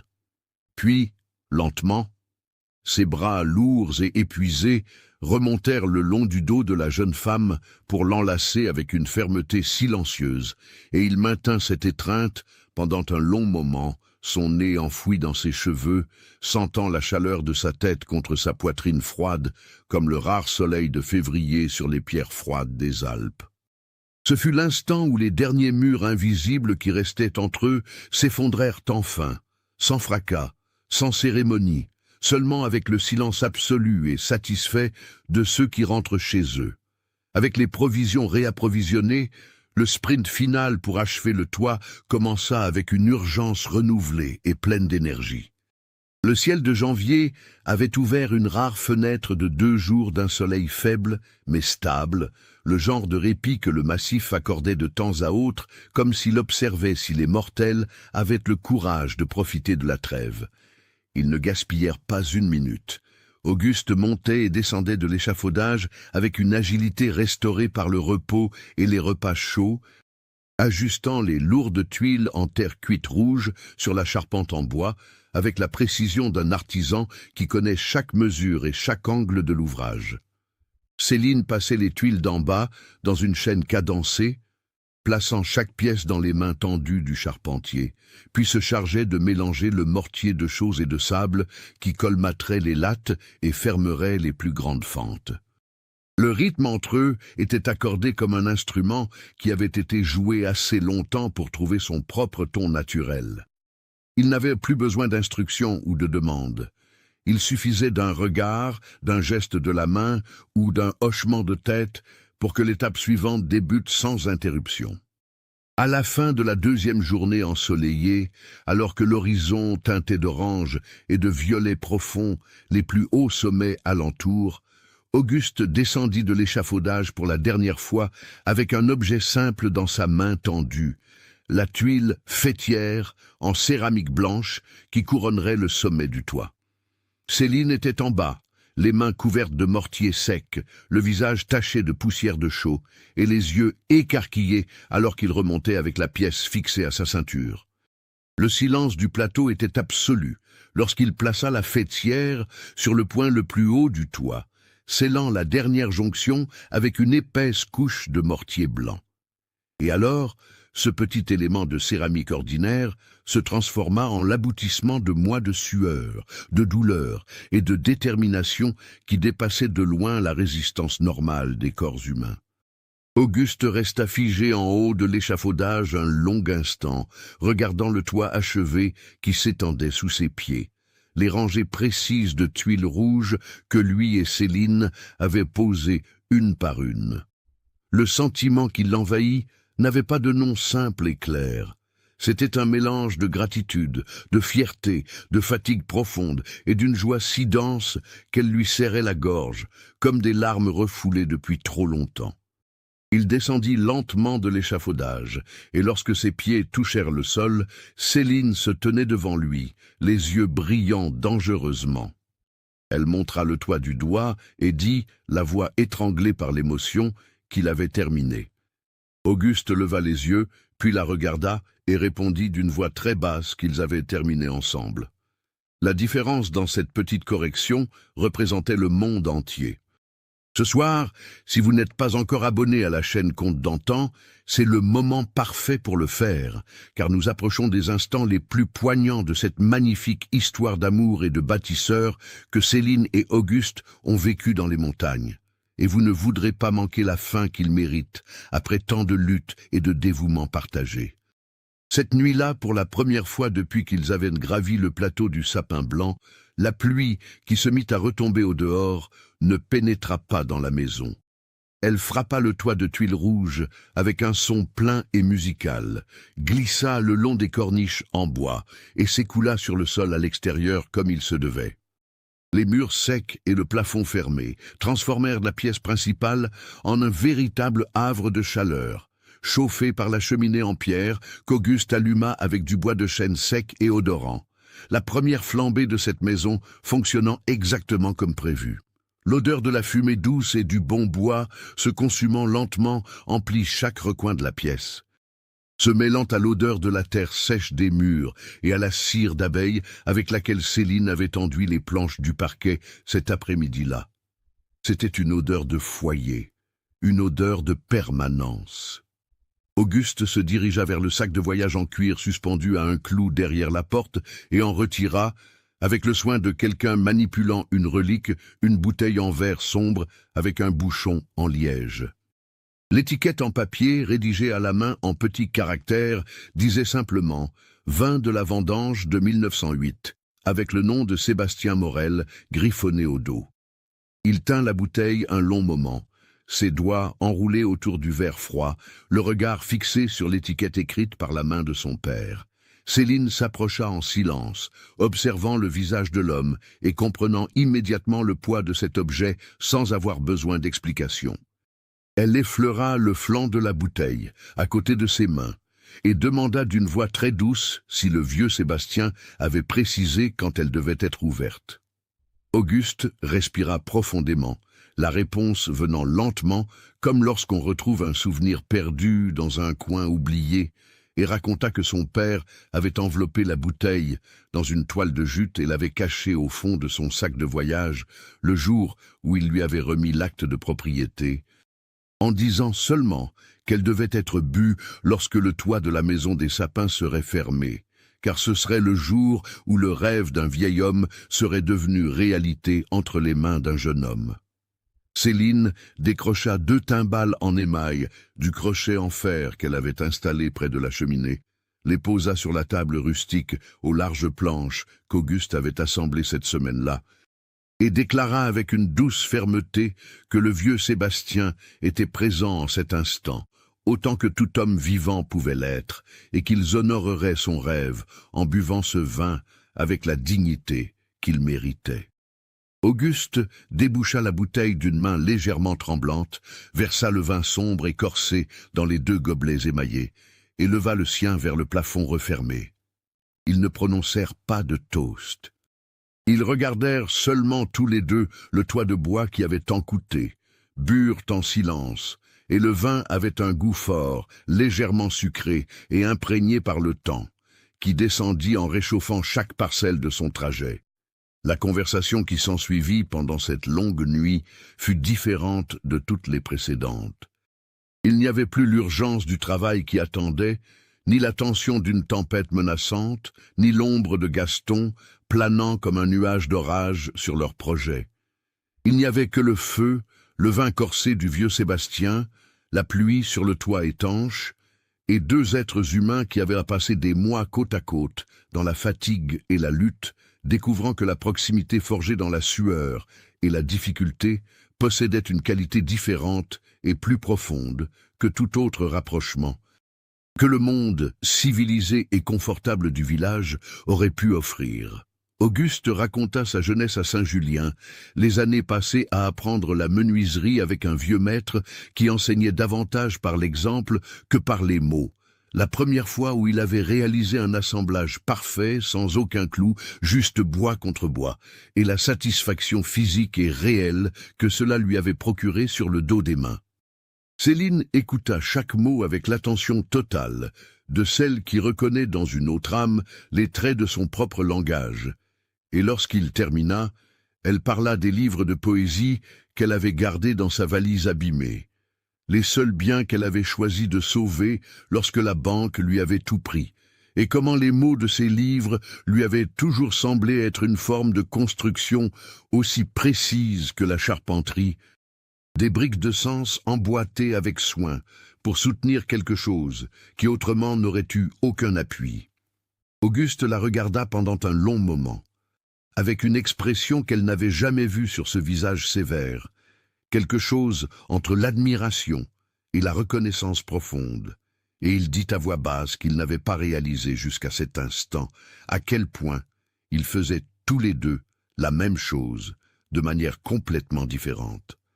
Céline sentit la chaleur de cette affirmation se répandre dans sa poitrine comme le vin chaud, et sourit d'un sourire qui n'était ni de politesse ni de timidité, mais d'une personne qui se sent véritablement vue pour la première fois. Le matin qui suivit arriva clair et tranchant, le soleil hivernal projetant des diamants de lumière sur la fine couche de glace qui recouvrait l'herbe. Auguste se réveilla avant l'aube, comme à son habitude, Mais il resta allongé sur sa couverture un moment, écoutant la respiration de la maison, le craquement lent du bois qui se réchauffait sous le soleil levant, le vent léger frappant contre les vitres. C'était un son différent des campements sous les bâches, différent des nuits dans la cabane de fortune. C'était le son d'une maison vivante. Il était dans la cuisine en train de préparer le café lorsqu'il entendit de nouveau les sabots des chevaux. Cette fois avec le soleil déjà bien haut au-dessus des cimes orientales. Le son était inimitable et antique, comme un avertissement indésirable. 2 chevaux au pas ferme en direction du plateau. Auguste cessa de remuer le café avec la cuillère en bois, sentit les muscles de son dos se raidir involontairement et se dirigea vers la porte, l'ouvrant avec un calme maîtrisé. Dans le champ à sa gauche, il vit Céline, qui était sortie chercher du bois de chauffage, s'arrêter elle aussi, immobile, sa brassée dans les bras, les yeux fixés sur la crête. Gaston de Fontenay émergea du brouillard matinal, monté sur le même cheval noir qu'auparavant, mieux habillé, plus soigné, ce qui signifiait qu'il avait préparé cette visite avec attention. Le contremaître suivait, cette fois sans enveloppe à la main, mais avec la même posture de garde du corps silencieux. Gaston arrêta son cheval à une quinzaine de mètres de la porte, regarda la maison dont la faîtière blanche brillait au sommet du toit achevé, et son expression, l'espace d'un très bref instant avant qu'il ne parvienne à la contrôler, trahit une véritable surprise. Cette maison tenait debout, elle était complète, et elle était là pour rester. Le propriétaire terrien descendit de cheval, avec l'élégance étudiée des hommes, qui apprennent à utiliser les bonnes manières comme des outils de pouvoir. Il s'avança vers Auguste, les mains croisées dans le dos, le regard évaluant chaque détail de la construction avec l'objectivité d'un homme qui s'y connaissait en structure et en terre. Il déclara avec la voix de celui qui concède un compliment qui lui a coûté cher, que le jeune charpentier était en effet un artisan compétent, et que la maison avait été bien construite compte tenu des conditions auxquelles ils avaient été confrontés. Gaston s'arrêta à quelques mètres d'Auguste, le regardant droit dans les yeux, et ajouta qu'il avait peut-être sous-estimé les capacités du couple. Il y avait une ouverture minime, mais réelle dans ce discours, l'ouverture que font les hommes pragmatiques lorsqu'ils réalisent que leur stratégie initiale a échoué et qu'il est nécessaire de recalculer l'itinéraire. Auguste écouta le discours dans un silence total, avec Céline désormais à ses côtés, son fagot de bois toujours au bras, le menton relevé avec la même obstination élégante dont elle avait fait preuve des mois plus tôt sous la pluie du village. Lorsque Gaston eut fini de parler, le charpentier retourna à l'intérieur de la maison d'un pas calme, ouvrit le sac de cuir qu'il avait rapporté du village et revint avec un papier plié dans ses larges mains. Il le déplia soigneusement, le protégeant de la légère brise matinale, et le tendit au riche propriétaire sans prononcer un mot. Gaston prit le papier avec un sourcil haussé, feignant une curiosité maîtrisée. Ses yeux parcoururent la feuille rapidement, puis relurent plus lentement, et son froncement de sourcils s'accentua à chaque ligne. C'était la copie certifiée conforme du plan des passages et servitudes de la commune, avec la route du Val Profond, clairement marquée comme servitude publique permanente, datée de 1863, portant la signature et le sceau de l'administration municipale.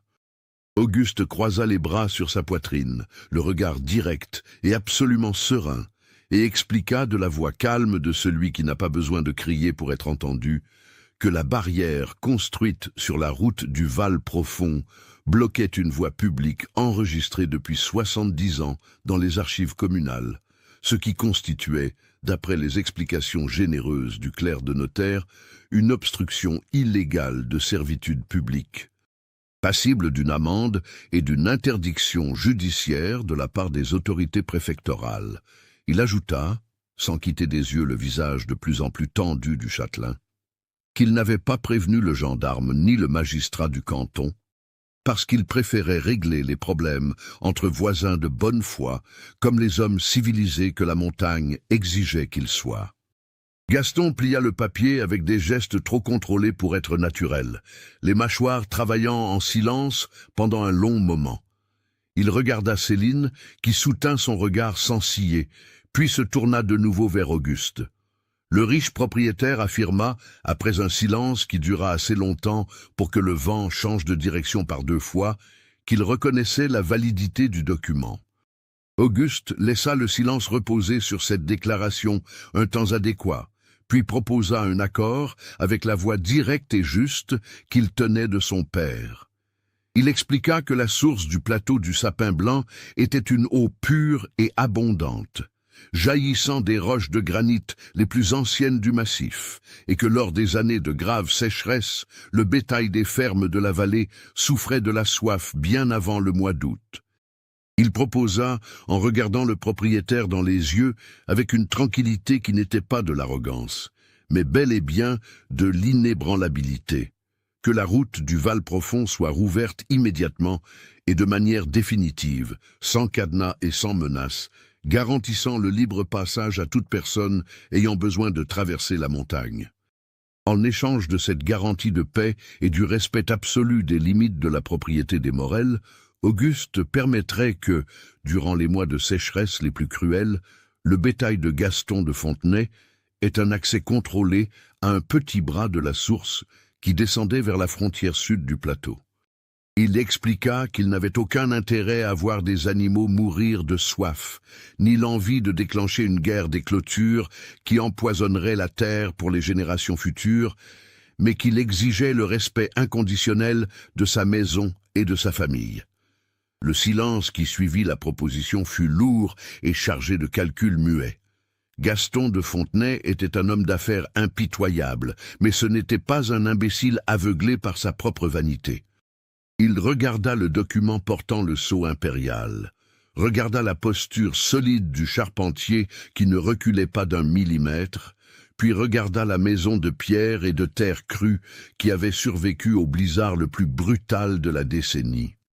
Le vieux propriétaire réalisa que ce jeune homme n'était pas un aventurier rêveur qui fuirait à la première difficulté, mais un homme forgé sur la même enclume implacable qui avait façonné les premiers pionniers de cette montagne. Avec un long soupir qui sembla vider une partie de la tension accumulée dans la cour glaciale, Gaston plia le document et le rendit à Auguste. Il tendit sa main droite, gantée de cuir fin, et déclara d'une voix qui avait enfin abandonné son ton de supériorité que l'accord était scellé et que la barrière de la route principale serait démontée avant la tombée de la nuit de ce même jour. Le châtelain ajouta, avec une légère inclinaison de la tête en direction de Céline, que la montagne avait choisi ses maîtres avec sagesse et qu'il souhaitait bonne chance au jeune couple.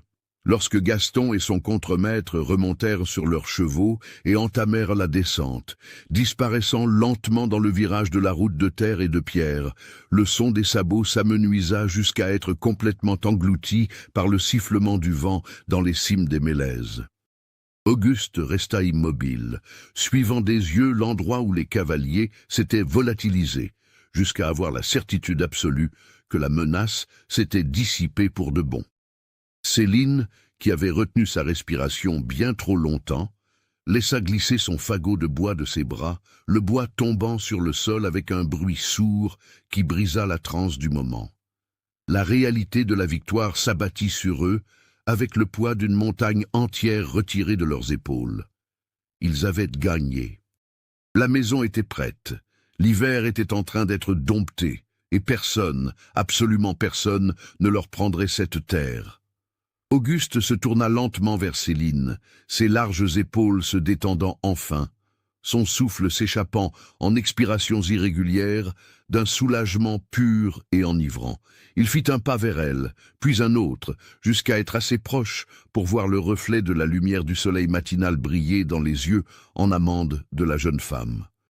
Les mains du charpentier, qui n'avaient pas tremblé face à la tempête de neige ni face au puissant châtelain, tremblait maintenant légèrement, tandis qu'il levait les bras et tenait le visage de Céline avec une délicatesse qui contrastait brutalement avec ses paumes calleuses et rugueuses. Il murmura son prénom d'une voix étranglée, un son qui charriait des mois de peur réprimée, de nuits blanches, de sueur versée et une affection qui avait grandi en silence, s'enracinant dans son âme avec la force d'un chêne centenaire. Céline ferma les yeux en sentant le contact chaud de ses mains, les larmes brûlantes qu'elle avait retenues toute la matinée, débordant finalement et mouillant les doigts épais de l'homme qui l'avait sauvée de la ruine. Elle leva ses propres mains couvrant les siennes et répondit dans un murmure ému qu'ils y étaient parvenus. Que le cauchemar était terminé et que le plateau du sapin blanc était désormais véritablement leur foyer. Le monde autour d'eux sembla cesser de tourner, le vent perdit de sa force mordante et le froid du matin devint insignifiant.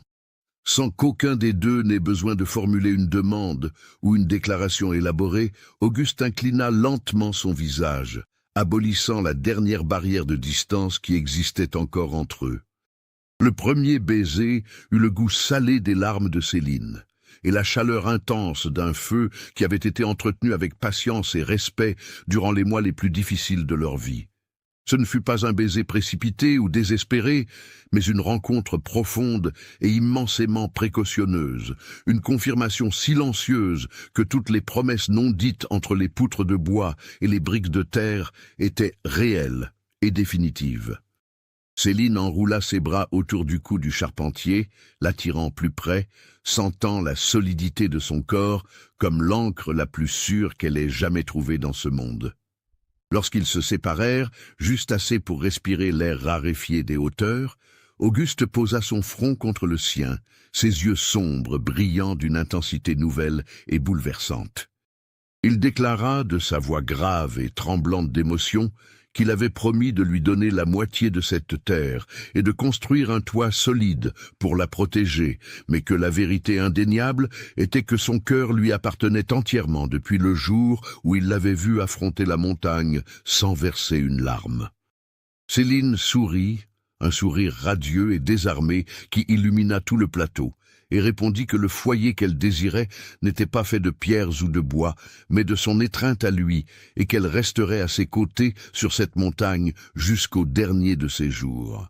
Avec la paix enfin établie, et la certitude de l'amour partagé réchauffant leur cœur, le reste de l'hiver sembla perdre de sa cruauté. Les semaines passèrent au rythme d'une routine paisible et remplie de petites joies domestiques. Auguste se consacra à la fabrication des meubles qui manquaient pour l'intérieur de la maison, transformant le bois massif en table polie, en chaises robustes et en un lit spacieux et ferme, orné de motifs floraux qu'il sculptait la nuit près du feu. Céline, de son côté, métamorphosa l'environnement rustique en un véritable sanctuaire de confort. Elle cousit des rideaux en coton clair pour les fenêtres, remplit les matelas de paille propre et de feuilles de lavande et de mélisse pour donner une odeur agréable et relaxante, et organisa la cuisine avec un soin qui reflétait son bonheur intérieur.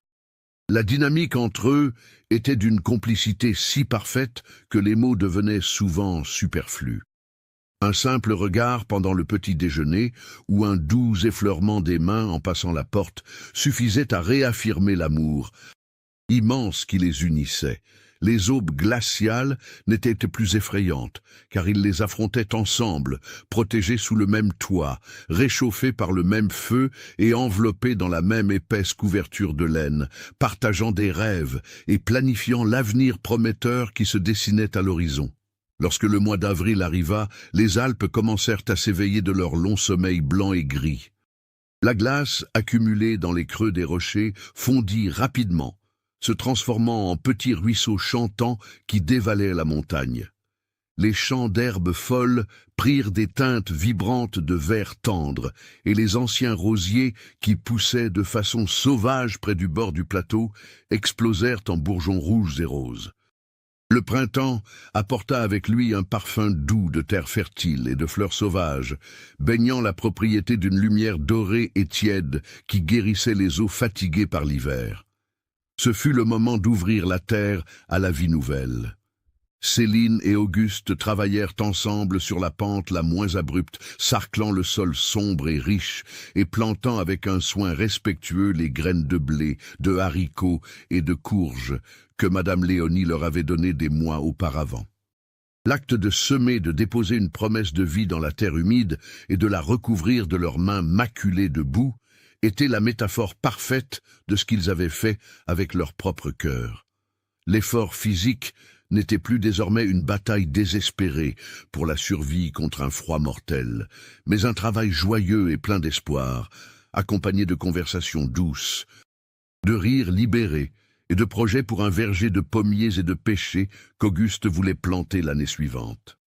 Dans la deuxième quinzaine de mai, alors que les premières pousses vertes pointaient courageusement de la terre noire du potager, le plateau du sapin blanc reçut des visites attendues et très chères. Madame Léonie et le vieil Honoré gravirent le sentier principal, montés sur des mules placides, apportant des sacoches pleines de cadeaux, des fromages frais, des confitures de fruits de saison et des tourtes. La barrière de Gaston de Fontenay était ouverte, respectant l'accord conclu, et le chemin était libre et sûr. Les retrouvailles dans la cour de la nouvelle maison furent une fête bruyante et chaleureuse, remplie d'étreintes serrées et de mots d'admiration. Madame Léonie fit le tour de la maison de pierre, passant sa main ridée sur les murs solides et les meubles en bois poli, les yeux brillants d'une fierté pure. Elle s'assit dans le fauteuil à bascule qu'Auguste venait d'achever et déclara, avec un large sourire plein de sagesse, que cette maison possédait l'âme la plus belle et la plus forte de toute la région, et que leur amour à tous deux était gravé dans chaque motte de terre et chaque latte du toit. Le vieil Honoré, buvant le café fort que Céline venait de filtrer, tapa sur la large épaule du charpentier et dit que l'histoire du couple circulait déjà dans le village en contrebas, non pas comme un commérage, mais comme une légende digne de respect, l'histoire du jeune charpentier et de la vaillante jeune femme qui avait dompté l'hiver et le riche châtelain sans tirer un seul coup de feu. Ce fut exactement lors de cet après-midi illuminé par la lumière printanière, en présence de ces deux amis les plus fidèles que la montagne leur avait donnés comme témoins, qu'Auguste fit sa demande officielle. Il attendit que tous soient réunis sur la galerie rustique qui faisait face à la vallée immense et verdoyante, s'ouvrant en dessous d'eux. Le visage empourpré d'une timidité que le temps n'avait pas réussi à effacer complètement, il tira de la poche de son gilet en toile une petite boîte en bois qu'il avait lui-même sculptée. À l'intérieur reposait une bague, non pas en or ou en argent, mais taillée dans le cœur le plus pur et le plus sombre du bois de cerisier, poncé jusqu'à briller comme un joyau rare, un cercle continu et incassable. Le charpentier plongea son regard au plus profond des yeux de Céline, et d'une voix claire et empreinte d'une certitude monumentale, lui demanda si elle accepterait d'unir sa vie à la sienne devant Dieu et la loi, afin que leur nom ne fasse plus qu'un sur cette terre pour toujours. L'émotion s'empara de la jeune femme avec une telle force qu'elle eut du mal à formuler sa réponse avec des mots, se contentant de hocher la tête affirmativement des dizaines de fois, tandis que des larmes de joie lavaient son visage souriant. Madame Léonie applaudit, enchantée, et le vieil Honoré ôta son chapeau dans un geste de respect solennel, envers le moment sacré qui se déroulait sous leurs yeux. Le mariage eut lieu un mois plus tard, lors d'une journée radieuse de juin, alors que le ciel était d'un bleu si profond qu'il semblait infini.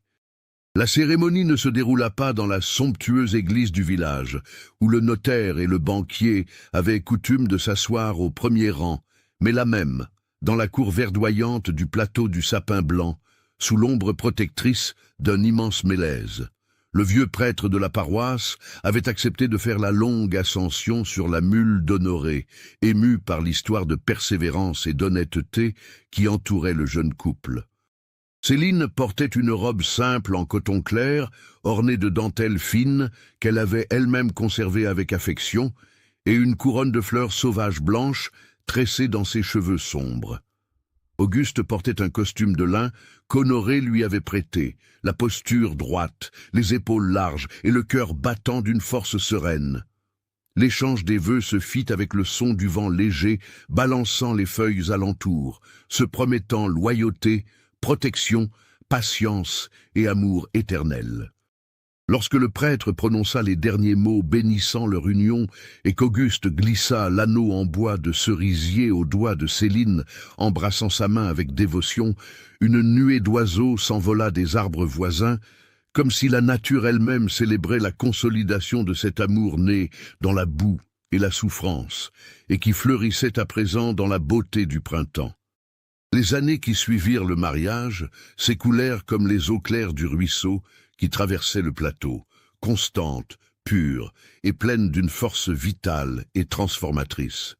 La propriété prospéra grâce à la sueur honnête et au travail intelligent des deux bâtisseurs.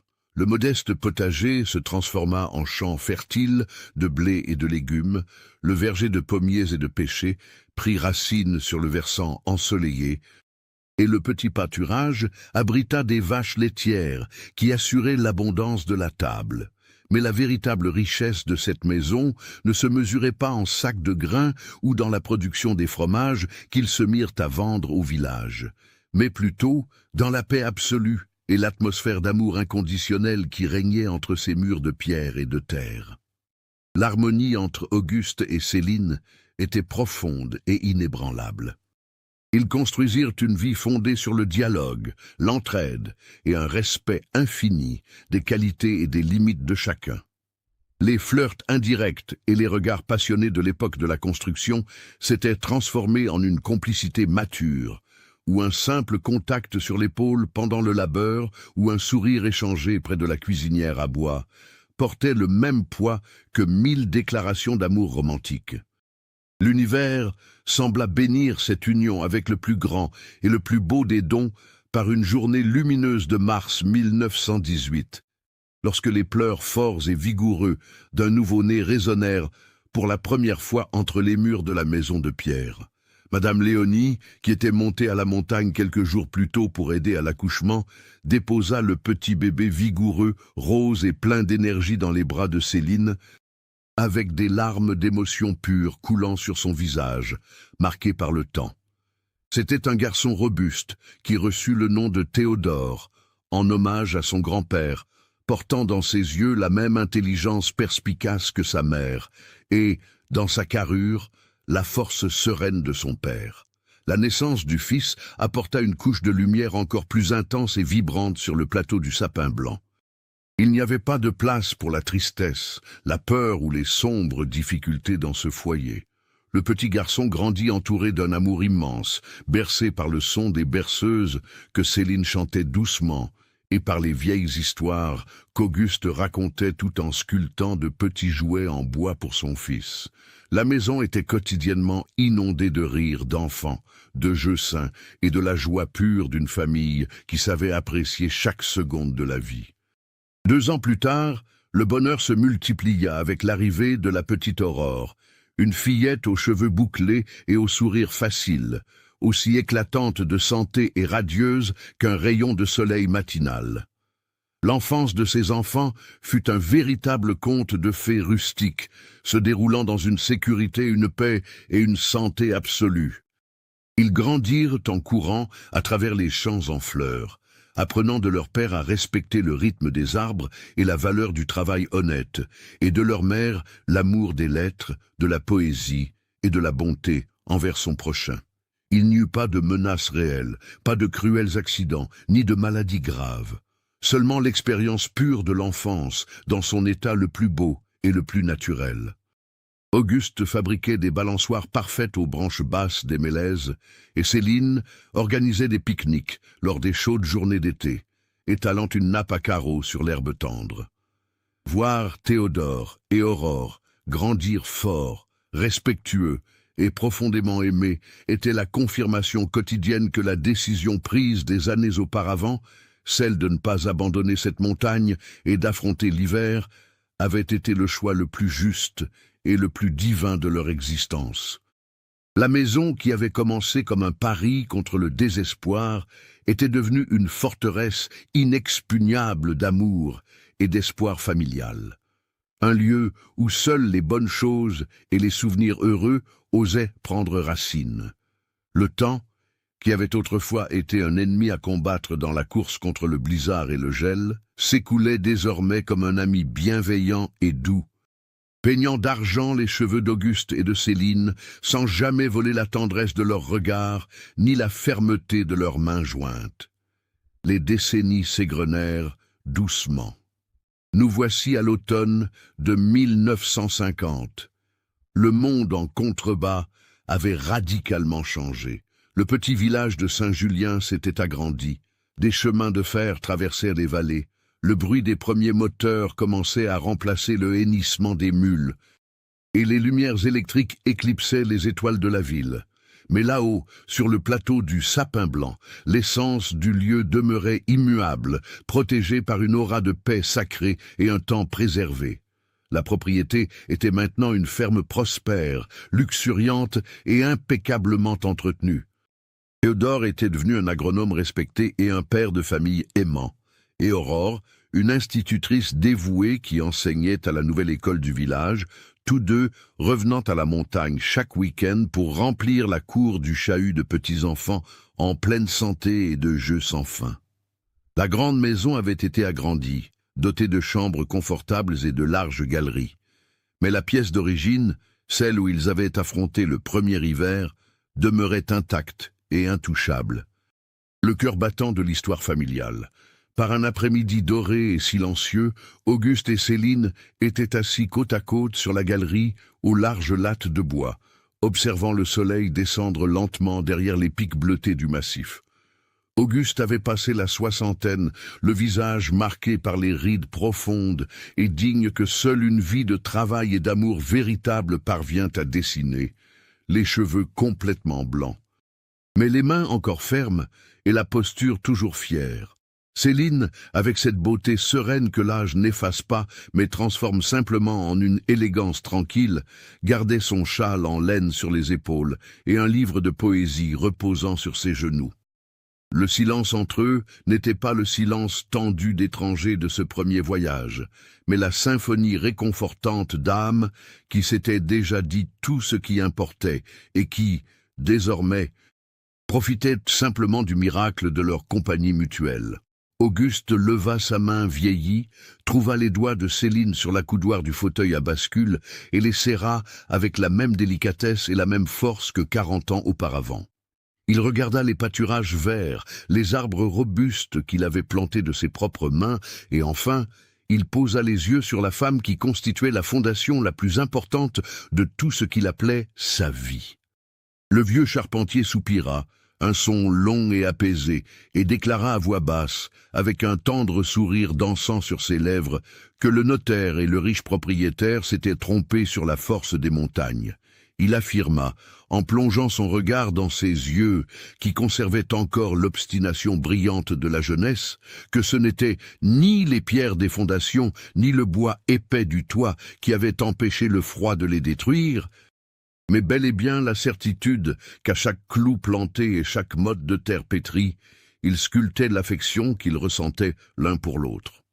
Céline serra sa main en retour, posa sa tête argentée sur cette large épaule qui avait toujours été son havre de paix, et murmura que l'amour le plus véritable de tous n'est pas celui que l'on trouve tout fait dans les facilités du monde, mais celui que l'on choisit de bâtir à partir de rien, avec une patience infinie, brique par brique, sur les sommets les plus rudes de la vie, car c'est seulement ainsi qu'il gagne des racines assez profondes pour durer une éternité entière et devenir un phare pour ceux qui viendront ensuite.